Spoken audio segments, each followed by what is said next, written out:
Hello বন্ধুরা, আমরা এসেছি ঝাড়খণ্ড। বললাম সাউন্ড কিছু একটা বলবে। আমরা আছি সুদরেকিপুরে একটা বিসর্জন করে এসেছি। ভালকতা আছি, ভালকতা আজকে হয়ে গেছে। আজকে সুদরেকিপুর যাবো। সুদরেকিপুরে যেয়ে দুটো ভাড়া আছে, ওই দুটো ভাড়া মারবো, তারপরে বাড়ি যাব। এটা আমাদের ছোট ভাই, এই সবসময় আমার কাছে থাকে। আর এইটা আমার অপারেটার। এই যে ভালকতা এই বন্ধু বাড়ি ওই বাড়ির পাশেই বাজালাম।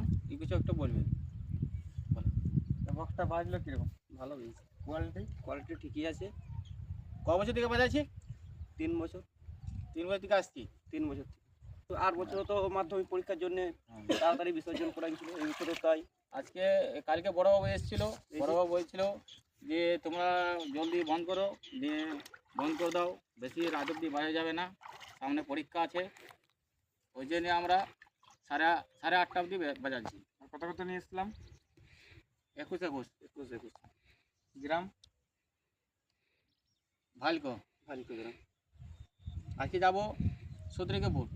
সুদরেকিপুরে আজকে রাতে ভাড়া আছে, কালকে রাতে ভাড়া আছে, তারপরে বাড়ি যাব।